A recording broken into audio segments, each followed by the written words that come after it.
Sa layuning gawing mas maayos at kaaya-aya ang pasilidad ng Mahardika Livelihood Center, isinulong ng pamahalaang lungsod ng Baguio ang malaking renovation sa labi nito. Ito ay matapos ang relokasyon ng mga pwesto gaya ng mga repair shop at bilihan ng mga cellphone accessories at iba pa, patungo sa ika-5 at ika-6 na palapag ng gusali. Matatandang noong nakaraang Mayo 2025, formal na ipinasa ng State-Owned Human Settlements Development Corporation sa ilalim ng Department of Agriculture ang administrasyon at pamamahala ng Mahardika Livelihood Center sa pamahalaang lungsod matapos mapaso ang 50 taong lease agreement ng ahensya. Una nang nilinis ng lungsod ang parking area ng gusali na nagresulta sa mas maluwag at mas maliwanag na paradahan para sa mga motoristang may transaksyon sa loob ng gusali at sa katabing palengke. Pero ayon sa isang tenant dito na si Martin, unfair daw ang pag-relocate nila sa kanila kumpara sa mga naiwan sa baba. Bumaba umano ang kita nila kasi walang customer na gustong umakyat sa 6th floor. Kaya panawagan niya kung maaari at mas mainam na sana sa baba pa rin ang lokasyon nila. Dito sa taas talagang ayaw talagang umakyat yung mga customer kasi mataas daw.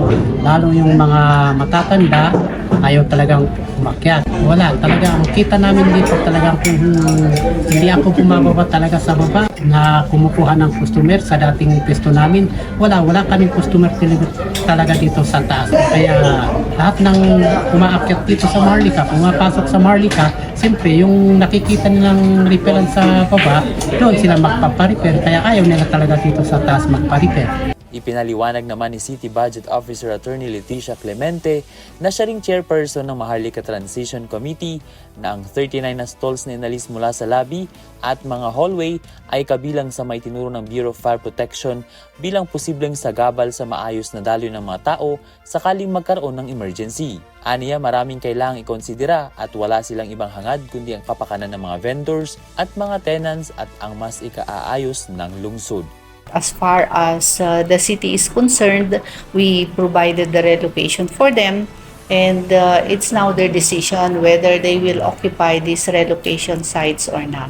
Sa ngayon, dahil wala pa yung major development at ginagawa pa lang yung master plan ng Mahardika Livelihood Center, kaya ito ay inaayos lang muna, parang ino-organize lang natin sila.